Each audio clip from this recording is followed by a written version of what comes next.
सहस्रशीर्षं देवं विश्वाक्षं विश्वशम्भुवं विश्वनारायणं देवमक्षरं परमं पदं विश्वतः परमान् नित्यं विश्वनारायणगं हरिं विश्वमेवेदं पुरुषस्तद्विश्वमुपजीवति पतिं विश्वसात्मेश्वरगुं शाश्वतगुं शिवमच्युतं नारायणं महाज्ञेयं विश्वात्मानं परायणं नारायण परो ज्योतिरात्मा नारायणः परः नारायण परं ब्रह्म तत्त्वन्नारायणः परः नारायण परो ध्याता ध्यानं नारायणः परः यच्च किञ्चित् जगत् सर्वं दृश्यते श्रूयतेऽपि वा अन्तर्बहिश्च तत्सर्वं व्याप्य नारायणस्थितः अनन्तमव्ययं कविगुं समुद्र्यन्तं विश्वशम्भुवम् पद्मकोश प्रतीकाशगुं हृदयं चाप्यधोमुखं मधोनिष्ठया वितस्त्यान्ते नाभ्यामुपरि तिष्ठति ज्वालमालाकुलं भाति विश्वस्यायतनं महत् सन्ततगुं शिलाभिस्तु लम्बत्याकोशसन्निभम् तस्यान्ते सुशिरगुं सूक्ष्मं तस्मिन् सर्वं प्रतिष्ठितं तस्य मध्ये महानग्निर्विश्वार्चिर्विश्वतोमुखः सोऽग्रभुग् विभजन् तिष्ठन्नाहारमजरः कविः तिर्यगूर्धमदशायी रश्मयस्तस्य सन्तता सन्तापयति स्वं देहमापादतलमस्तकः तस्य मध्ये वह्निः शिखाणियोर्ध्वा व्यवस्थितः नीलतो यदमध्यस्था विद्युल्लेखेव भास्वरा नीवारशूकवत्तन्वी पीताभास्वत्यरूपमा तस्याः शिखायां मध्ये परमात्मा व्यवस्थितः स ब्रह्म स शिव स हरि सेन्द्र सोऽक्षरः परमस्वराट् ऋतगुं सत्यं परं ब्रह्म पुरुषं कृष्णपिङ्गलम् ऊर्ध्वरेतं विरूपाक्षं विश्वरूपाय वै नमो नमः नारायणाय विद्महे वासुदेवाय धीमहि तन्नो विष्णुः प्रचोदयात्। सभी को साधुवाद। मैंने अभी सोचा कि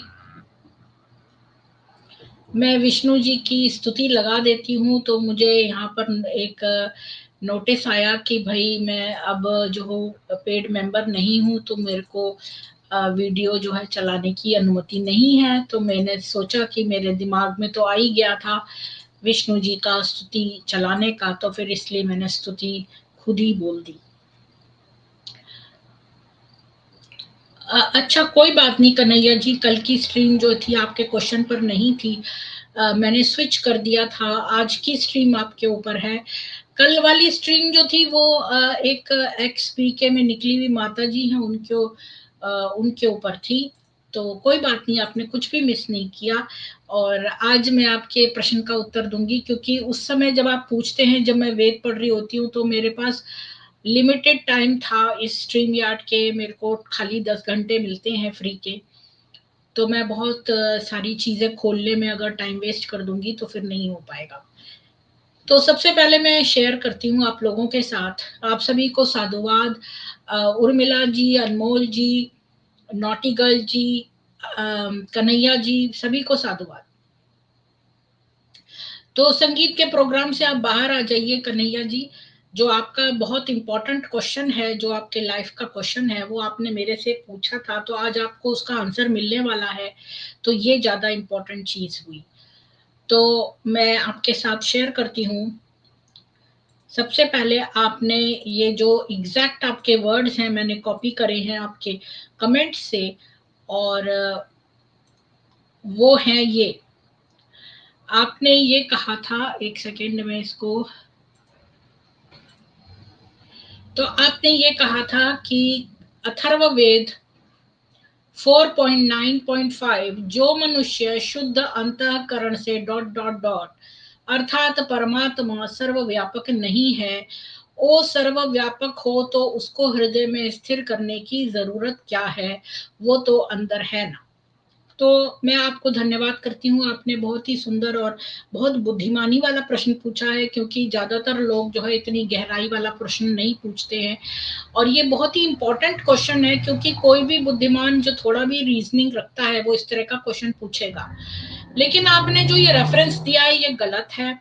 अथर्ववेद 4.9.5, चलिए देखते हैं अथर्ववेद 4.9.5 में क्या ये लिखा है कि जो मनुष्य शुद्ध अंतःकरण से, और उसके बाद और वर्ड्स हैं, तो जो मनुष्य शुद्ध अंतःकरण से, अर्थात अथर्ववेद 4.9.5 मैंने खोला है, और इसमें जो है ऋषि भृगु देवता त्रय ककुदांजनम छंदानुष्टो दुष्टता से दूर, नैनम प्राप्नोति शपथो न कृत्या नाभि शोचनम, नैनम विषकंधम अश्नुते यस्त्वा बिभर्त्यांजन। तो हे आंजन, ब्रह्मांड को गति देने वाले प्रभु, यह जो भी उपासक त्वा बिभर्ती आपको धारण करता है, हृदय में आपका ध्यान करता है, एनम इसे शपथः न प्राप्नोति, पर कृत शपथ प्राप्त नहीं होती, अर्थात ये दूसरों से दी गई गालियों से मानस संतुलन नहीं खो बैठता, न कृत्या न ही इसे पर कृत हिंसक कर्म छेदन भेदन प्राप्त होता है, न अभिशोचनम और न ही इसे शोक प्राप्त होता है, एनम इस पुरुष को विषकंधम गति का प्रतिबंधक कोई विघ्न भी न अश्नुते नहीं व्यापता, यह उपासक अपनी जीवन यात्रा में निर्विघ्न रूप से आगे और आगे बढ़ता जाता है, आने वाले विघ्नों को यह प्रभु शक्ति से पार कर जाता है। प्रभु का हृदय में धारण हमें क्रोध हिंसन शोक व विघ्नों का शिकार नहीं होने देता। तो यहाँ पर जो पूरे मंत्र का अभिप्राय जो है वो ये है कि जो ईश्वर को धारण करता है अपने हृदय में, तो वो अपना मानसिक संतुलन नहीं खोता है, उसको शोक प्राप्त नहीं होता, और वो क्रोध हिंसन और विघ्नों का शिकार नहीं होता। ठीक है, लेकिन आपका जो ये क्वेश्चन था कि भाई वो शुद्ध अंतःकरण से, तो ये चीज नहीं दी है यहाँ पर, शुद्ध अंतःकरण वाली कहीं पर भी नहीं दी है। तो जो मनुष्य ईश्वर को अपने हृदय में धारण करता है, यही दिया है। ठीक है, तो ये वर्ड्स नहीं दिए हैं। लेकिन जो आपका बाद में क्वेश्चन है कि परमात्मा सर्वव्यापक नहीं है अकॉर्डिंग टू ब्रह्म कुमारी अज्ञान, कि परमात्मा सर्वव्यापक नहीं है, वो सर्वव्यापक हो तो उसको हृदय में स्थिर करने की जरूरत क्या है। तो पहले तो मैं उन लोगों को एक्सप्लेन कर दूं जिनको ये क्वेश्चन ही समझ में नहीं आया। तो देखिए, ये पूछ रहे हैं कि अगर ईश्वर हमारे हृदय में पहले ही हैं, तो वो सर्वव्यापक हैं, तब तो वो हमारे हृदय में ऑलरेडी मौजूद है, तो फिर हम उनको क्यों धारण कर रहे हैं? हम क्यों कहते हैं कि अपना हृदय पवित्र रखो और उनको बुलाओ अपने हृदय में, जब वो सर्वव्यापक है तो वो तो हमारे हृदय में ऑलरेडी मौजूद होंगे। तो इनको लगता है कन्हैया जी को कि ये विरोधाभास है। तो ये चीज, अब मैं आपको एक बात बताऊं कि सबसे पहली बात कि आपके अंदर ये विरोधाभास इसलिए हुआ है, और इसमें आपकी गलती नहीं है, ये ब्रह्म कुमारियों की धूर्तता है कि उन्होंने, स्पेशली लेखराज की धूर्तता है कि उसने कॉपी पेस्ट करा गीता को, लेकिन उसको समझ में नहीं आया। अगर उसने रामसुख दास जी की जो अच्छे से एक्सप्लेन करी हुई गीता का भाष्य सुना होता या पढ़ा होता है, वो तो उस समय जो है था। तो जो गीता के कितने सारे श्लोक हैं, मतलब आप लोगों ने गीता पढ़ी ही नहीं है, बहुत सारे श्लोकों में लिखा है कि ईश्वर सर्वव्यापी है। अभी आपका क्वेश्चन भी एक्सप्लेन करूंगी कि कैसे ये है पॉसिबल, कि इसका अर्थ क्या है, सर्वव्यापक का अर्थ क्या होता है कन्हैया जी, आप मुझे ये बताइए। सर्वव्यापक मतलब जो हर जगह व्याप्त है। व्यापक, सर्व मतलब सब जगह, व्यापक मतलब व्याप्त है, मतलब हर जगह है। जैसे वायु है, वायु जो है वो हर जगह व्याप्त है। ठीक है, वो हर जगह मौजूद है। जब आप उस ईश्वर का ध्यान करते हैं तो वो आपके अंदर प्रकट हो जाती है। अब मैं इसका आपको सारे सबूत के साथ और अच्छी तरह से एक्सप्लेन करूंगी। ठीक है, वेट करिए। तो वापस आते हैं। तो ये मैंने आपको दिखा दिया, अथर्ववेद में शुद्ध अंतःकरण वर्ड कहीं नहीं दिया है। अब आते हैं भगवत गीता का 9.4 का पेज 631, मैंने अपने उसके लिए लिखा है ये, मया ततमिदं सर्वं जगदव्यक्तमूर्तिना मत्स्थानि सर्वभूतानि न चाहं तेष्वस्थितः न च मत्स्थानि भूतानि पश्य मे योगम ऐश्वरम भूत भ्रन्न च भूतस्थो ममात्मा भूत भावनः। अब देखिए इसका अर्थ क्या है, यह सब संसार मेरे निराकार स्वरूप से व्याप्त है। ठीक है, ईश्वर का एक निराकार स्वरूप है, एक साकार स्वरूप है। तो ये पूरा संसार मेरे निराकार स्वरूप से व्याप्त है। संपूर्ण प्राणी मुझ में स्थित है। अगर आपको याद होगा कि 18वां जो अध्याय है गीता का, उसमें श्री कृष्ण ने अपना स्वरूप दिखाया अर्जुन को, और पूरा ब्रह्मांड उनके एक पेट की तरफ ही, एक ही अंग में स्थित था। तो यहाँ कह रहे हैं कि संपूर्ण प्राणी मुझ में स्थित है, परंतु मैं उनमें स्थित नहीं हूं। यानी मैं उनमें स्थित नहीं हूं तथा वे प्राण, मतलब स्थित नहीं हूं का अर्थ है लिप्त नहीं हूं, तथा वे प्राणी भी मुझ में स्थित नहीं है मेरे इस ईश्वर संबंधी योग सामर्थ्य को देख। क्योंकि चेतन और चेतन का कनेक्शन है। भूत भावना संपूर्ण प्राणियों को उत्पन्न करने वाला और प्राणियों का धारण भरण पोषण करने वाला मेरा स्वरूप उन प्राणियों में स्थित नहीं है। तो अब ये आपको लगेगा कि ये तो बड़ा विरोधाभास है, तो चलिए इसको ठीक से पढ़ते हैं। हमें बहुत सारे उसकी जरूरत नहीं है, मेरे पास बहुत सारे श्लोक हैं, लेकिन हम एक ही इसको पहले ठीक से जानते हैं कि इसका अर्थ है क्या। ये तो कंफ्यूजिंग लग रहा है। तो 9.4 भगवत गीता का 9.4 मैंने खोल के रख लिया है, और यहाँ पर 4 और 5 एक्चुअली में इकट्ठे दिए हैं। तो ये वही वाला है, ये सब संसार मेरे निराकार स्वरूप से व्याप्त है। तो इसका अर्थ क्या है, तो एक एक करके लाइन देखते हैं, क्योंकि ये बहुत इंपॉर्टेंट श्लोक है। तो आप बड़ा ध्यान से सुनिए, क्योंकि यही बेसिस है आपका। सारे बाकी की चीजें जो हैं वो अपने आप से ठीक हो जाएंगी, अगर आपका बेस सही होगा। तो आपका बेस गलत है, क्योंकि ये ब्रह्म कुमारी का अंडरस्टैंडिंग बहुत पुअर है, क्योंकि लेखराज की पुअर थी। तो अब यहां से देखते हैं, मया ततम इदम सर्वम जगद व्यक्त मूर्तिना। केवल इस वाले को, पहले वाली लाइन को का अर्थ क्या है, मया ततम इदम सर्वम जगद व्यक्त मूर्तिना।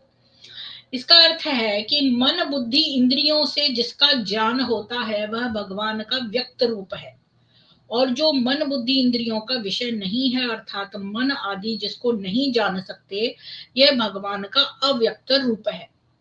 ठीक है, क्योंकि देखिए क्या बोलते हैं, दिव्य दृष्टि दी गई थी अर्जुन को ईश्वर का रूप देखने के लिए। आपकी आंखें देख नहीं सकती। अगर आप एक एक्वेरियम में मछली को देख रहे हैं, तो मछली को आप देख रहे हैं, मछली की आंख आपको नहीं देख सकती, क्योंकि कई सारा आपका पोर्शन है बॉडी का वो उस मछली की आंख से परे है।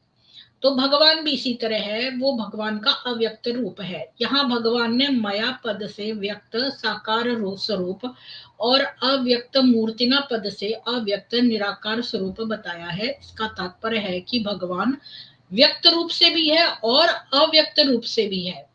इस प्रकार भगवान की यहाँ अव्यक्त व्यक्त अव्यक्त साकार निराकार कहने की गूढ़ाभिसंधि समग्र रूप से है, अर्थात सगुण निर्गुण साकार निराकार आदि का भेद तो संप्रदायों को लेकर है। वास्तव में परमात्मा एक है, वे सगुण निर्गुण आदि एक ही परमात्मा के अलग अलग विशेषण हैं, अलग अलग नाम है।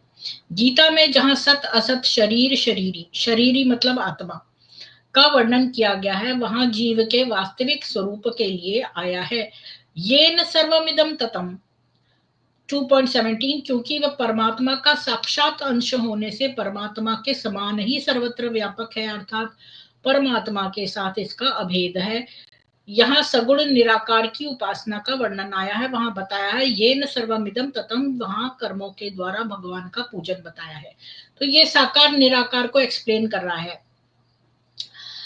वह सब इनके सबके साथ एकता करने के लिए भगवान कहते हैं कि मया ततम इदम सर्वम मत्सानी सर्वभूतानी। अब नेक्स्ट लाइन का देखते हैं, संपूर्ण प्राणी मेरे में स्थित है, अर्थात परा अपरा प्रकृति रूप सारा जगत मेरे में स्थित है।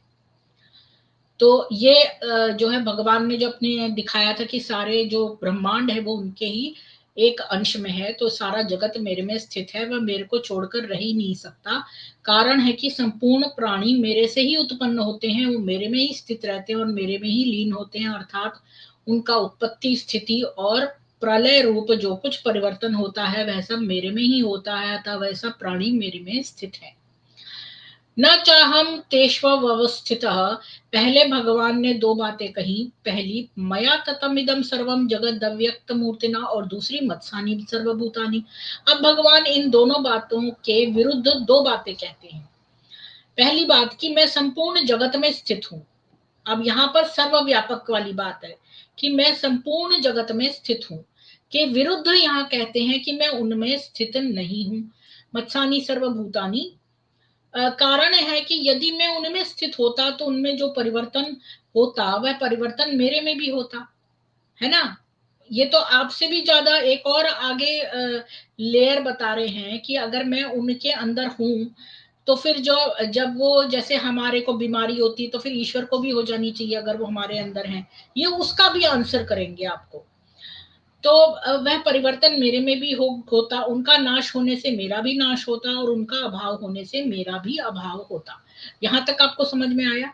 मतलब क्या बोलते कन्हैया जी, आप कह रहे हो ना कि ईश्वर अगर हमारे शरीर में है तो वो सर्वव्यापक हैं, तो वो तो ऑलरेडी हमारे शरीर में है, तो हम उनको बाहर से क्यों बुलाएं? ये भी आंसर करूंगी। उससे उसके बाद अगर वो हमारे, एक और क्वेश्चन है हो सकता है कुछ लोगों के अंदर, अगर ईश्वर हमारे अंदर है तो हम बीमार पड़ते हैं, हमारे कोई प्रॉब्लम होती है, तो फिर वो ईश्वर को भी होगी क्योंकि वो हमारे शरीर के अंदर रहते हैं। तो उसका भी आंसर ये है कि वो लिप्त नहीं है।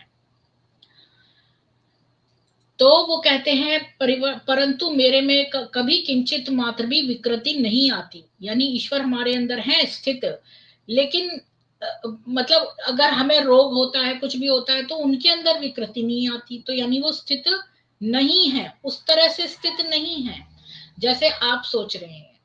मैं उनमें सब तरह से व्याप्त रहता हुआ भी निर्लिप्त हूं, ये लाइन देखिए। मैं उनमें सब तरह से व्याप्त रहता हुआ भी निर्लिप्त हूं। समझ में आया? अब इस लाइन का ही आंसर है जो आपको चाहिए था। वो यही लाइन है जो आपको भगवत गीता से ही मैंने ढूंढ के निकाला। वैसे तो ऐतरेय उपनिषद, छांदोग्य उपनिषद और क्या बोलते हैं भागवत पुराण, इनसे भी मैं आपको जो है अलग अलग स्रोतों से आंसर दे सकती हूँ, पर चूंकि आप केवल भगवत गीता की कॉपी पेस्ट करे बैठे हो, इसलिए मैंने आपको भगवत गीता से बताया कि ईश्वर जो है सब जगह है, लेकिन वो निर्लिप्त से हैं, लिप्त नहीं है वो। तो और जैसे वायु है सब जगह व्याप्त है, और वो हमारे अंदर भी है, पर वो लिप्त नहीं है। ठीक है, तो ये आपका आंसर है। अच्छा, आगे बताती हूँ। मैं तो निर्विकार रूप से अपने आप में ही स्थित हूँ। वास्तव में मैं उनमें स्थित हूँ, ऐसा कहने का तात्पर्य ये है कि मेरी सत्ता से ही उनकी सत्ता है, मेरे होनेपन से ही उनका होनापन है। यदि मैं उनमें न होता तो जगत की सत्ता ही नहीं होती। मतलब कि मतलब हम ऑलरेडी उनके अंदर कंटेन्ड हैं। पूरा ब्रह्मांड जब ईश्वर के अंदर है तो हम उस ब्रह्मांड के अंदर हैं, तो हम ईश्वर के अंदर हुए, और फिर ईश्वर उस पिंड के अंदर बनाने के बाद उसके अंदर खुद भी चले गए, लेकिन वो निर्लिप्त रहे। तो अगर वो ऐसा नहीं होता तो जगत की सत्ता नहीं होती, जगत का होनापन तो मेरी सत्ता से ही दिखता है, इसलिए मैं उनमें स्थित हूं। ये इसका पूरा अर्थ है। न च मत्स्थानी भूतानी। अब भगवान दूसरी बात कहते हैं कि संपूर्ण प्राणी मेरे में स्थित है, के विरुद्ध यहाँ कहते हैं कि प्राणी मेरे में स्थित नहीं है। अब ये उसका निर्विकार, उसका सबका आंसर कर रहे हैं, क्योंकि इसको आप पूरा पढ़ सकते हैं, मतलब आपको लंबा लगेगा, मैं तो पढ़ सकती हूँ, मुझे कुछ नहीं है। तो चलो मैं आगे पढ़ देती हूँ। यहाँ दूसरी बातें फिर आपको कंफ्यूज करेंगी, अब एक दूसरी चीजों का भी बता रहे हैं। इसके आगे देखिए, यहां से पढ़ते हैं। सब कार्य कारण दृष्टि से देखें तो जैसे मिट्टी से बने हुए जितने बर्तन हैं उन सब में मिट्टी ही है, क्योंकि वे मिट्टी से बने हैं, मिट्टी में रहते हैं और मिट्टी में ही लीन होते हैं, अर्थात तो उनका आधार मिट्टी ही है। इसलिए बर्तनों में मिट्टी है और मिट्टी में बर्तन है। परंतु वास्तव में देखा जाए तो बर्तनों में मिट्टी और मिट्टी में बर्तन नहीं है। अगर बर्तनों में मिट्टी होती तो बर्तनों के मिटने पर मिट्टी भी मिट जाती, परंतु मिट्टी मिटती ही नहीं, अतः मिट्टी मिट्टी में ही रही, अर्थात अपने आप में स्थित रही। ऐसे ही अगर मिट्टी में बर्तन होते तो मिट्टी के रहने पर बर्तन हरदम रहते, परंतु बर्तन हरदम नहीं रहते, इसलिए मिट्टी में बर्तन नहीं है। ऐसे ही संसार में परमात्मा और परमात्मा में संसार रहते हुए भी संसार में परमात्मा और परमात्मा में संसार नहीं है। कारण है कि अगर संसार में परमात्मा होते तो संसार के मिटने पर परमात्मा भी मिट जाते, परंतु परमात्मा मिटते नहीं है, इसलिए संसार में परमात्मा नहीं है। परमात्मा तो अपने आप में स्थित है। ऐसे ही परमात्मा में संसार नहीं है। अगर परमात्मा में संसार होता तो परमात्मा के रहने पर संसार भी रहता, परंतु संसार नहीं रहता, इसलिए परमात्मा में संसार नहीं है। जैसे किसी ने हरिद्वार को याद किया तो उसके मन में हरि की पैड़ी दिखने लग गई। बीच में घंटाघर बना हुआ है, उसके दोनों ओर गंगा जी बह रही हैं, सीढ़ियों पर लोग स्नान कर रहे हैं, जल में मछलियां उछल कूद मचा रही हैं। ये सब का सब हरिद्वार मन में है, इसलिए हरिद्वार में बना हुआ सब कुछ, पत्थर, जल, मनुष्य, मछलियां आदि मन ही है। परंतु जहां चिंतन छोड़ा वहां फिर हरिद्वार नहीं रहा, केवल मन ही मन रहा। ऐसे ही परमात्मा ने बहुश्याम प्रजा ये संकल्प किया तो संसार प्रकट हो गया। उस संसार के कण कण में परमात्मा ही रहे और संसार परमात्मा में ही रहा, क्योंकि परमात्मा ही संसार रूप में प्रकट हुए हैं। परंतु जहां परमात्मा ने संकल्प छोड़ा वहां फिर संसार नहीं रहा, केवल परमात्मा ही परमात्मा रहे। तात्पर्य ये हुआ कि परमात्मा है और संसार है। इस दृष्टि से देखा जाए तो संसार में परमात्मा और परमात्मा में संसार है। मैं आपको बहुत ज्यादा कंफ्यूज नहीं करूंगी, लेकिन आप इसको और गहराई में जाके पढ़ सकते हैं। लेकिन मैं आपको और भी चीजें दिखाना चाहती हूँ, तो उसको भी देख लेते हैं। तो ये मैंने आपको एक्सप्लेन कर दिया है और ये बता रहा है कि सारा संसार जो है मेरे में है और मैं भी सारे संसार में हूँ। और भगवत गीता का 13.13 कहता है कि वे परमात्मा सब जगह हाथों और पैरों वाले, सब जगह नेत्रों, सिरों और मुखों वाले तथा सब जगह कानों वाले हैं। वे संसार में सबको व्याप्त करके स्थित हैं। यानी वो सब चीजें देख सकते हैं और सब चीजें सुन सकते हैं, वो पूरे संसार को व्याप्त करके स्थित हैं, पर वो स्थित निर्लिप्त हैं। ऐसा नहीं है कि वो स्थित है, ऐसे हैं कि वो लिप्त है, निर्लिप्त होकर स्थित है। अब भगवत गीता का 13.15 वाला क्या कहता है, मैं बहुत फास्ट जा रही हूँ, पूरा श्लोक भी नहीं पढ़ रही, केवल अर्थ अर्थ पढ़ रही हूँ। वे परमात्मा संपूर्ण प्राणियों के बाहर भीतर परिपूर्ण है, संपूर्ण प्राणियों के बाहर और भीतर परिपूर्ण है, और चर अचर प्राणियों के रूप में भी, एवं दूर से दूर तथा नजदीक से नजदीक भी वे ही हैं, और वे अत्यंत सूक्ष्म होने से जानने में नहीं आते। जैसे एक कप दूध का गिलास लो तो उसको मथोगे तभी क्रीम मिलेगी। 13.17 क्या कहता है भगवत गीता का कि वे परमात्मा संपूर्ण ज्योतियों के भी ज्योति और अज्ञान से अत्यंत परे कहे गए हैं। वे ज्ञान स्वरूप, जानने योग्य, ज्ञान से प्राप्त करने योग्य और सबके हृदय में विराजमान है। कन्हैया जी अब यहाँ पर स्पेशली आया है कि वो सबके हृदय में विराजमान है। भगवत गीता का 13.17 पढ़िए आप, उसमें स्पष्ट लिखा है सर्वस्य हृदय विष्ठितम, सबके हृदय में विराजमान है। भगवत गीता 18 पॉइंट, अच्छा इसको भी हम अगर डिटेल में पढ़ना चाहें इस लाइन को, तो भगवत गीता का 13.17 निकाल लेती हूँ, इसको भी पूरा सा पढ़ लेते हैं। तो एक मिनट में इसको देखती हूँ कौन सा चैप्टर है ये। हाँ 13 देखती हूँ।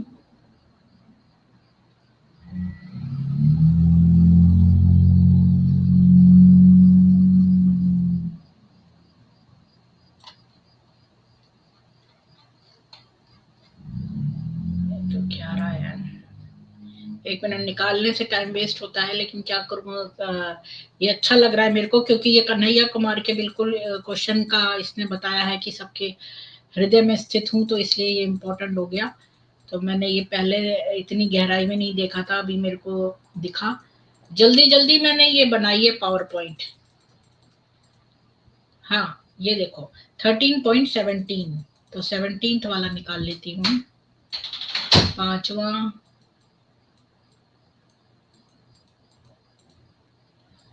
9वां, 12वां, 14, 15, 16, 17, यही है ना ज्योतिष में? 1 मिनट में चेक कर लूं।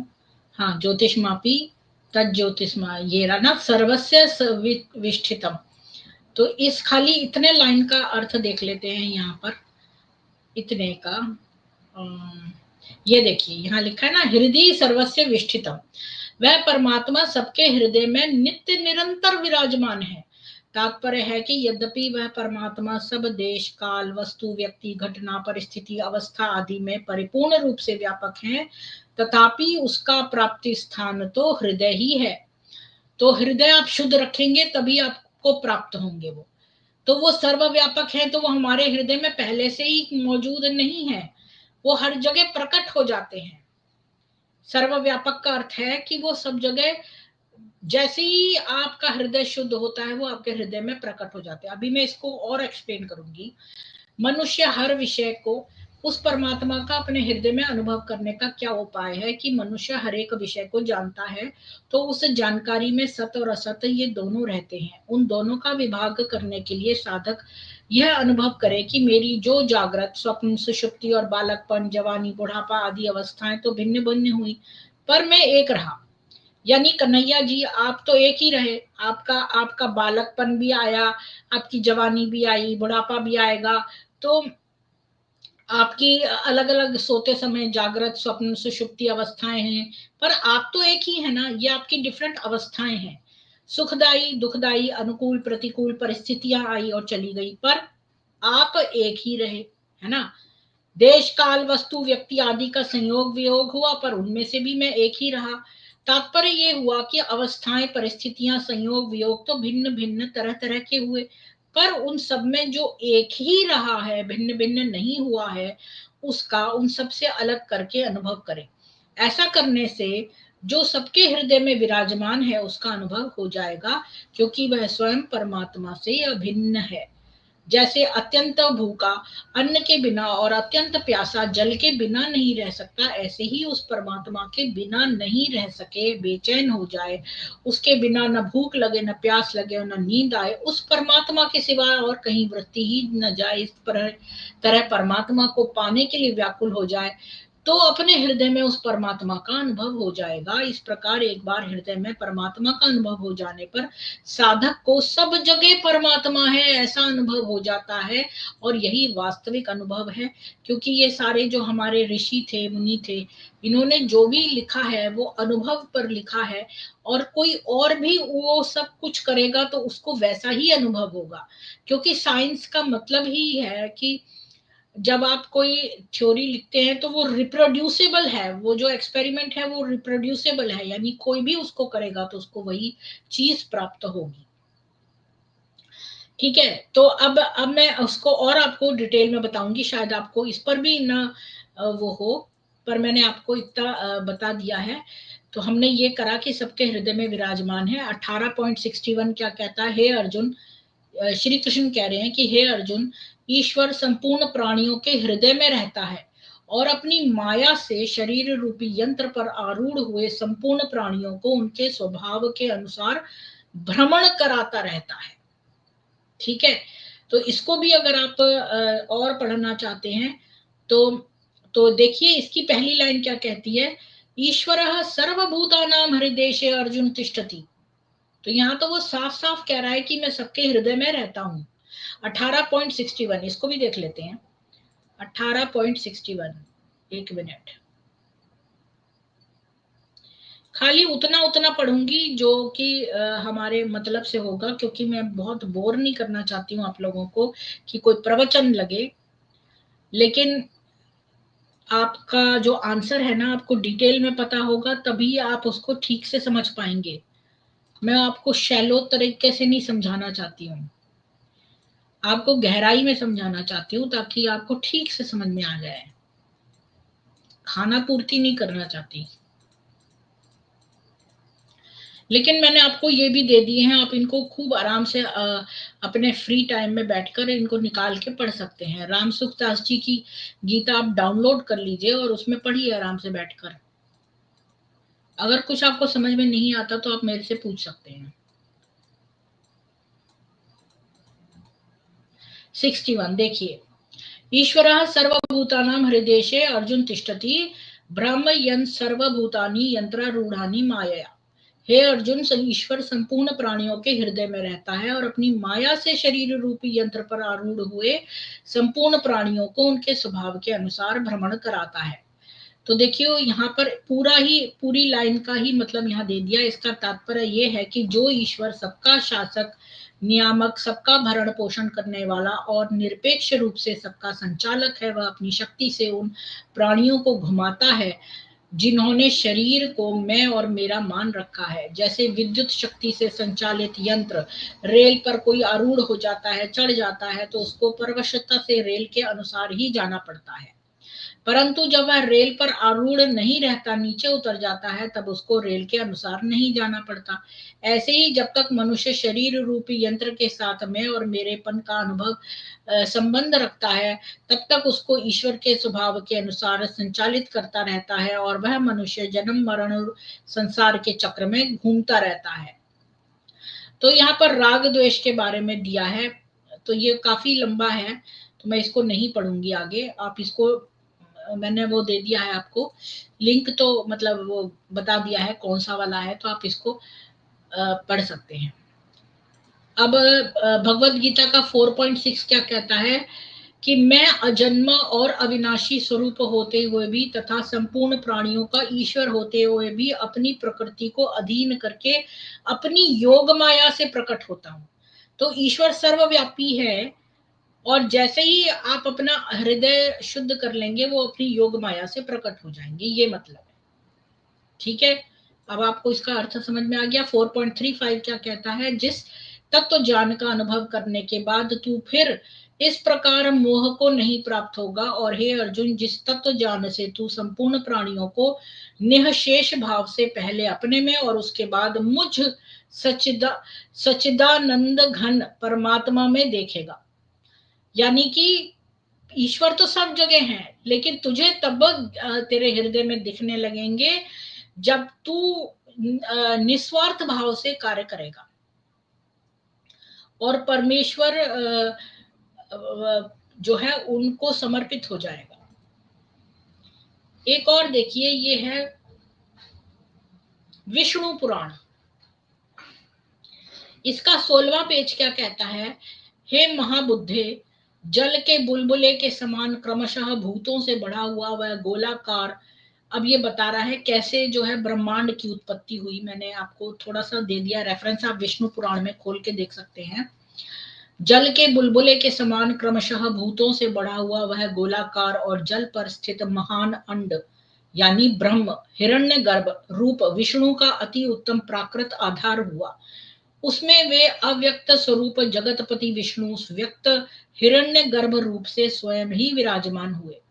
उन महात्मा हिरण्य गर्भ का उसमें स्थित हुए स्वयं विश्वेश्वर भगवान विष्णु ब्रह्मा होकर रजोगुण का आश्रय लेकर इस संसार की रचना में प्रवृत्त होते हैं। तो इसका अर्थ क्या है, तो ये इसका अर्थ ये है कि जो जब जब ईश्वर ने, विष्णु पुराण कहता है कि जब ब्रह्मांड बनाया तो पिंड बनाया, तो पिंड बनाने के बाद ईश्वर भी उसमें समा गए। जो जो विष्णु है वो स्वयं उस पिंड के, उन्होंने वो पिंड बनाया लेकिन फिर वो भी उस पिंड में चले गए। अब ईश्वर सब जगह है लेकिन वो निर्लिप्त है, लिप्त नहीं है। तो जब जब आप अपने हृदय को जो है शुद्ध करते हैं तो वो प्रकट हो जाता है अपनी योग माया से। ठीक है, ये है।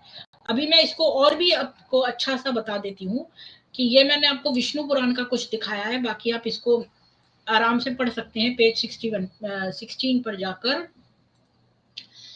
भगवत गीता का 7.7 क्या कहता है कि हे धनंजय, मेरे सिवाय इस जगत का दूसरा कोई किंचन मात्र भी कारण तथा कार्य नहीं है। जैसे सूत की मणियां सूत के धागे में पिरोई हुई होती हैं, ऐसे ही ये संपूर्ण जगत मेरे में ही ओतप्रोत है।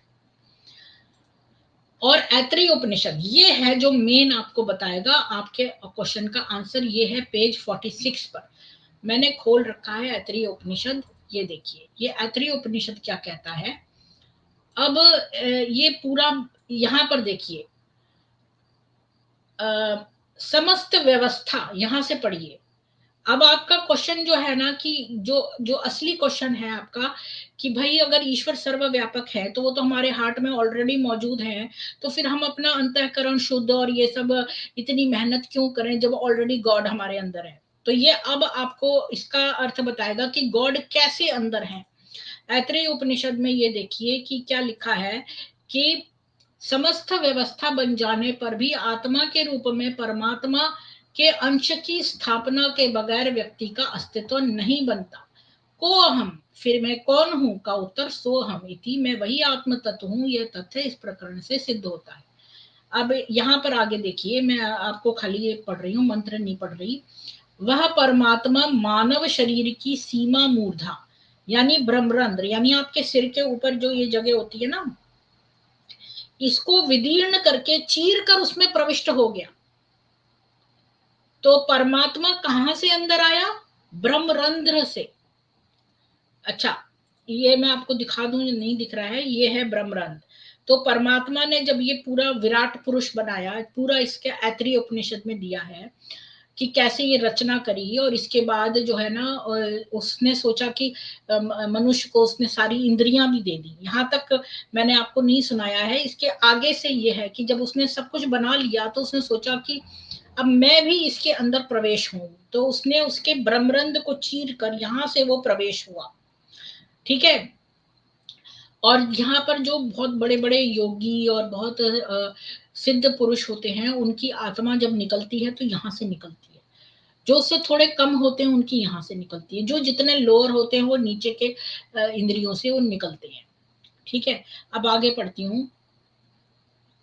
तो ये कह रहा है कि जो परमात्मा है वो मानव शरीर की सीमा मूर्धा ब्रह्मरंध्र को विदीर्ण करके चीरकर उसमें प्रविष्ट हो गया। विदीर्ण करके जाने के कारण इस द्वार को विद्रति नाम से जाना जाता है। यह विद्रति नामक द्वार आनंद प्रद अर्थात आनंद स्वरूप परमात्मा की प्राप्ति कराने वाला है। और उस परमेश्वर के 3 आश्रय स्थल और 3 स्वप्न हैं।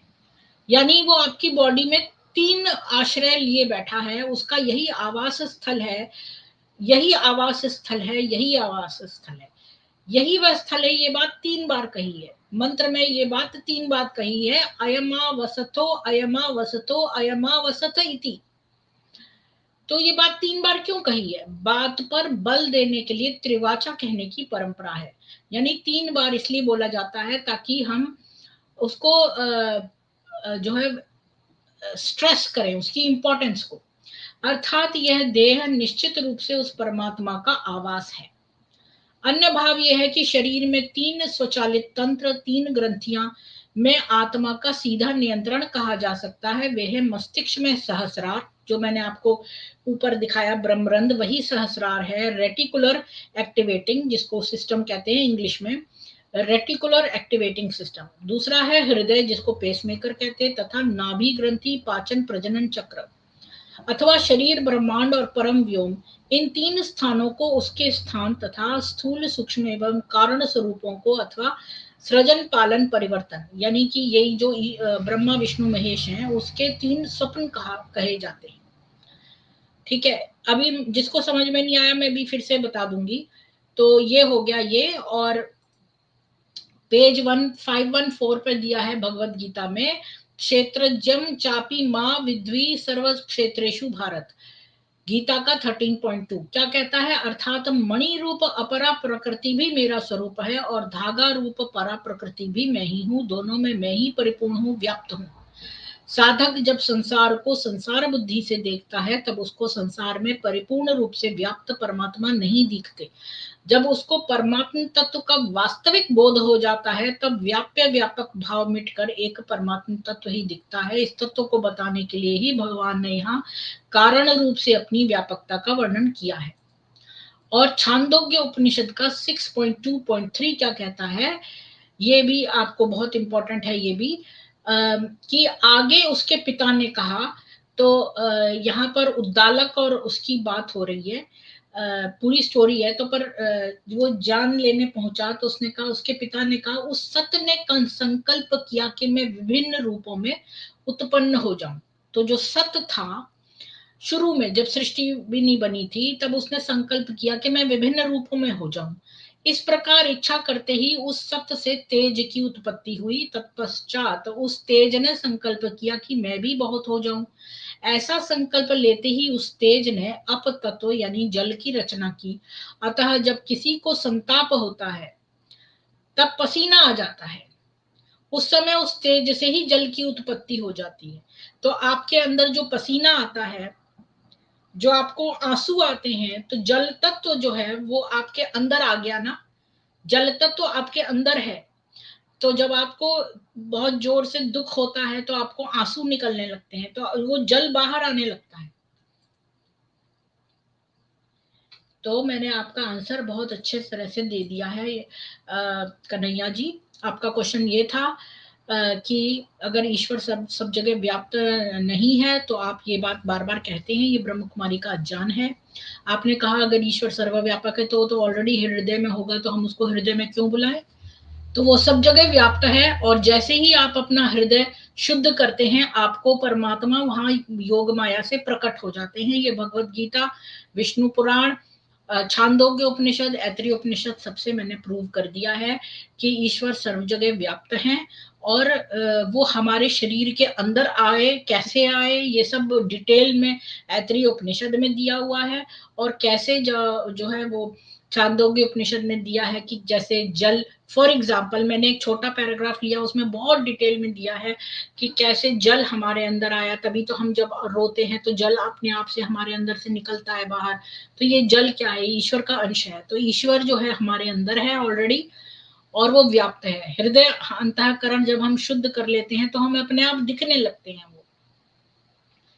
तो आज के लिए इतना ही था। मैंने सोचा तो था आधे घंटे में खत्म करूंगी, 42 मिनट्स हो गए, लेकिन समझाना ज्यादा अच्छा था बहुत स्रोतों से, ताकि आपको जो है समझ में आ जाए। और मैं बहुत कहूंगी कि आप वो जो अपनी सच्ची गीता नाम की झूठी गीता है उसको मत पढ़िए, कॉपी पेस्ट गीता को मत पढ़िए, क्योंकि उसमें गलत अर्थ भी दिए हुए हैं। हमारे जो प्राचीन शब्द हैं वो निरुक्त वेदांग में दिए हुए हैं, उनका असली शब्द का अर्थ। और यहाँ पर ये जो राम सुखदास जी की गीता है उसमें उन्होंने निरुक्त से ही लिए हैं। जो वेद में पढ़ती हूँ वहां पर भी निरुक्त के ही को रेफर किया गया है। तो उसका जो भाष्य है वो करेक्ट है, क्योंकि जो अर्थ है वो करेक्ट दिए हुए हैं, निरुक्त से दिए हुए हैं, निरुक्त के रेफरेंसेस दिए हैं। तो बस मुझे इतना ही कहना था। उर्मिला जी आपको साधुवाद, अनमोल जी, नोटी गर्ल जी, कन्हैया जी, अब आपको मिल गया ना आंसर। बबीता जी, रिक्की जी, अभिजीत जी, गिरीश त्यागी जी,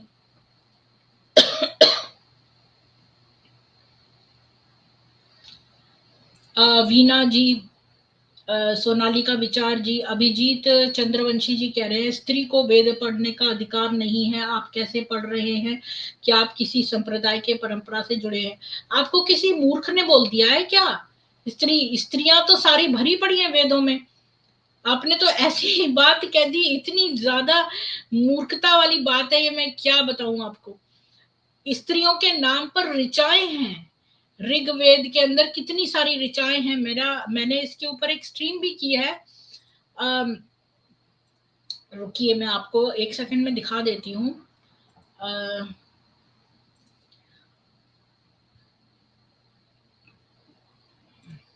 नहीं,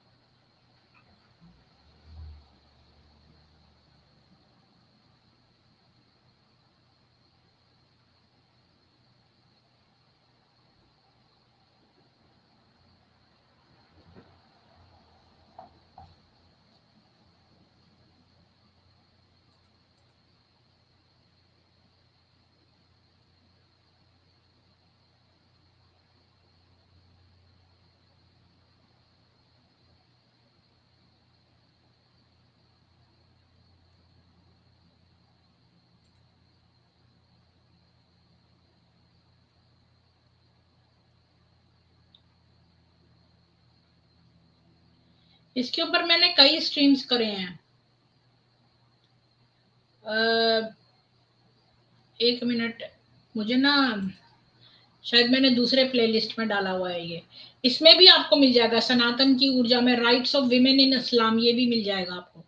ये एक है राइट्स ऑफ विमेन इन इस्लाम, मैं इसका लिंक दे देती हूँ आपको नीचे, यहाँ पर आप देख सकते हैं राइट्स ऑफ विमेन इन इस्लाम। इसमें भी मैंने कवर किया है।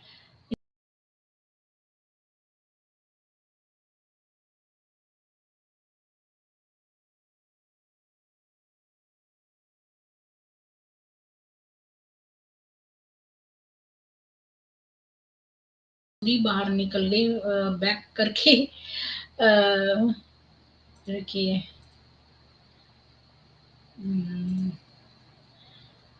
हाँ, तो मैं क्या दिखा रही थी, बजाय उस स्क्रीन को बैक करने के मैंने ये वाली स्क्रीन बैक कर दी गलती से।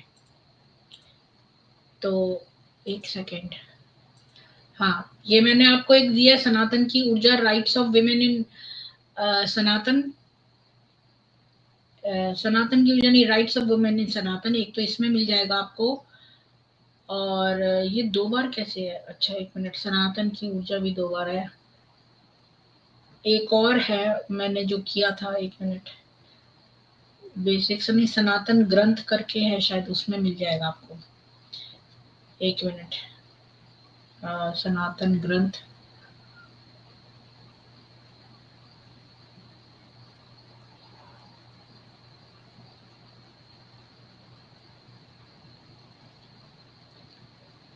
उसमें मैंने बहुत अच्छे से एक्सप्लेन किया है, इसलिए आपको प्रमाण दिखा के, ऐसे तो मैं आपको अभी भी बता सकती हूँ, लेकिन उसमें मैंने प्रमाण दिखा के, सनातन धर्म शरण ग्रंथ, ये देखिए इसमें है विमेन एंड द वेदास, हाँ ये वाला देखिए, विमेन इन द वेदास, इसका मैं आपको दे रही हूँ। तो यहाँ पर देखिए विमेन जो थी वो बहुत वेद पढ़ती थी और उनका वो भी होता था, ये देखिए ये वाला है, एक मिनट,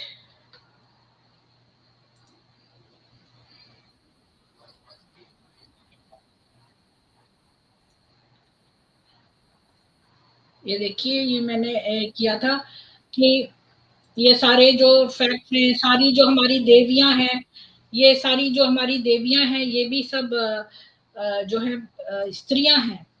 और ये तो खैर फैक्ट्स बताई है मैंने, मनुस्मृति में भी सब देवियों को जो है वहां पर देवता भी रमण करते हैं, और सारे मनुस्मृति से भी मैंने प्रूव किया है। उपनयन संस्कार जब होता था तो स्त्रियों का भी होता था, लेकिन वो भिक्षा नहीं मांगने जाती थी। और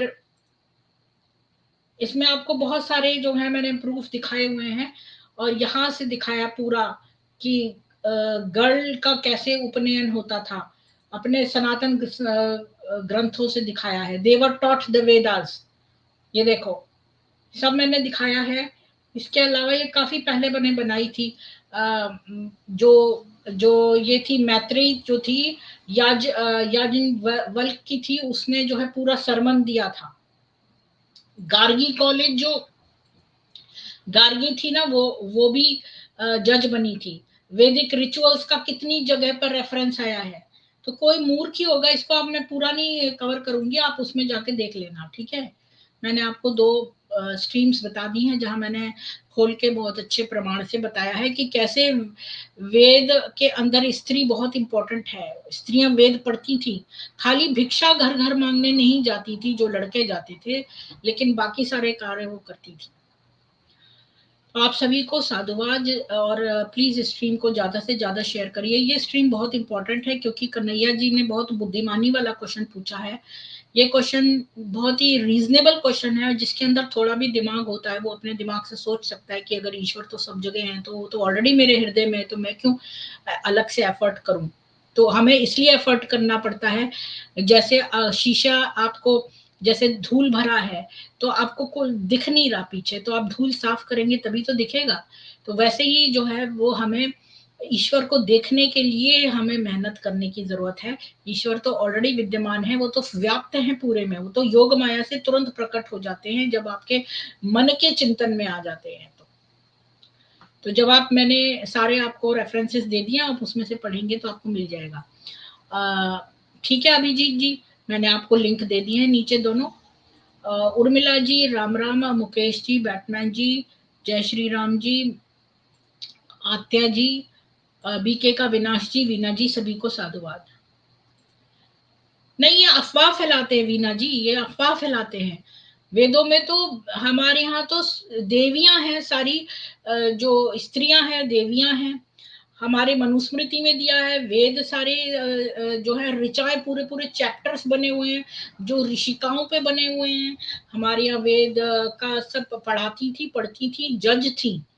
कौन सा ऐसा इब्राहिमिक मजहब है जिसमें स्त्रियों की पूजा होती है? केवल एक सनातन धर्म है जिसमें स्त्रियों की पूजा होती है। स्त्रियों को पढ़ाया जाता है, जान को महत्व दिया जाता है, स्त्रियों को पढ़ा लिखा के, यहाँ पर इस्लामिक तालिबान की तरह उनको पढ़ने की ना इजाजत देना, या क्रिश्चियनिटी के भी में भी इतना जान का नहीं है जितना कि सनातन में है स्त्रियों के जान के लिए। तो जान और वेद में तो बिल्कुल है स्त्रियां। ये लोग अफवाहें फैलाते हैं, इस सनातन को बदनाम करते हैं, और तो और जो इस्लाम की गंदगी है वो उसे सनातन पर थोपना चाहते हैं। इसलिए कह रही हूँ कि आप लोग इस स्ट्रीम को ज्यादा से ज्यादा शेयर करिए, लाइक करिए। और आपके कोई वेदों पर क्वेश्चन हो, किसी भी चीज पर, वेद, मनुस्मृति, कोई भी जो सनातन का, हमारे वैसे होली स्क्रिप्चर्स जो है वेद और भगवत गीता ही है। तो आपकी कभी कोई प्रॉब्लम हो तो आप मुझे ईमेल कर सकते हैं, और मेरा ईमेल ये दिया हुआ है। मेरे को कभी भी ईमेल करके क्वेश्चन पूछेंगे तो मैं आपके ऊपर स्ट्रीम कर लूंगी। क्वेश्चन इंपॉर्टेंट होगा तो अवश्य आंसर करूंगी उसको। हम लोग हमेशा क्वेश्चनिंग को लाइक करते हैं। आप उस सब संस्थाओं से दूर भागिए, वो सब संस्थाएं बुरी हैं जो ये कहती हैं कि प्रश्न मत करो। जैसे ब्रह्म कुमारियां कहती हैं प्रश्न मत करो, क्योंकि उनके पास उत्तर नहीं है। वो बहुत सोच समझ के क्या क्या वो बोलती थी, क्या एक इनका वो था, हम उससे करेंगे, टैक्टिक से इनका क्या, ब्रह्म कुमारियों का क्या वो एक बड़ा तकिया कलाम है कि हम उससे करेंगे, युक्ति युक्त करेंगे। तो इसलिए वो कभी आंसर नहीं करेंगी। मैं आपको बिना किसी युक्ति के सीधा सच्चा स्क्रिप्चर प्रमाण के साथ जो है एक्सप्लेन कर दूंगी। और एक स्क्रिप्चर नहीं, कई सारे स्क्रिप्चर, हमारे सब स्क्रिप्चर से एक दूसरे को सपोर्ट करते हैं। दीदी कुछ भी दिखाने की जरूरत नहीं, प्रगति के बिना पुरुष अधूरा है, प्रगति के बिना। हाँ, तो आप सभी को, हाँ मैं और एक बात बता दूं कन्हैया जी, कि कैसे ये हमारे तीन जगत है ना, एक तो ये आदि भौतिक है, ये आदि दैविक है, और आध्यात्मिक है। तो तीनों में जैसे सूर्य है, वो सूर्य जो है आदि दैविक है, लेकिन वो आदित्य है आध्यात्मिक। और जो हमारी आंखें हैं उसमें सूर्य है, सूर्य को रिप्रेजेंट करती हैं वो, चक्षु। तो इसी प्रकार, तो आप कहते हो ना कि ईश्वर कहाँ है, तो ईश्वर इसी तरह से आपके अंदर मौजूद है। जो जल तत्व है वो बाहर निकल आता है, जैसे ऐत्रेय उपनिषद में लिखा है। चक्षु जो है वो सूर्य को रिप्रेजेंट कर रहे हैं, आदित्य को कर रहे हैं आध्यात्मिक जगत में। जो क्षोत्र है वो दिशाओं को रिप्रेजेंट कर रहे हैं। तो ये जो ईश्वर है वो इसी रूप में हमारे शरीर में ऑलरेडी मौजूद है। जब हम अपने शरीर को, हम अपने मन को, मस्तिष्क को, सबको पवित्र कर लेंगे और सब गंदगी को हटा देंगे, तब आपको अपने आप दिखने लगेंगे, आप तत्वज्ञ हो जाएंगे। हर चीज को उसके पदार्थ से जानने वाला यानी कवि है। आप सभी को साधुवाद। जय श्री राम, जय सनातन वैदिक हिंदू विश्व।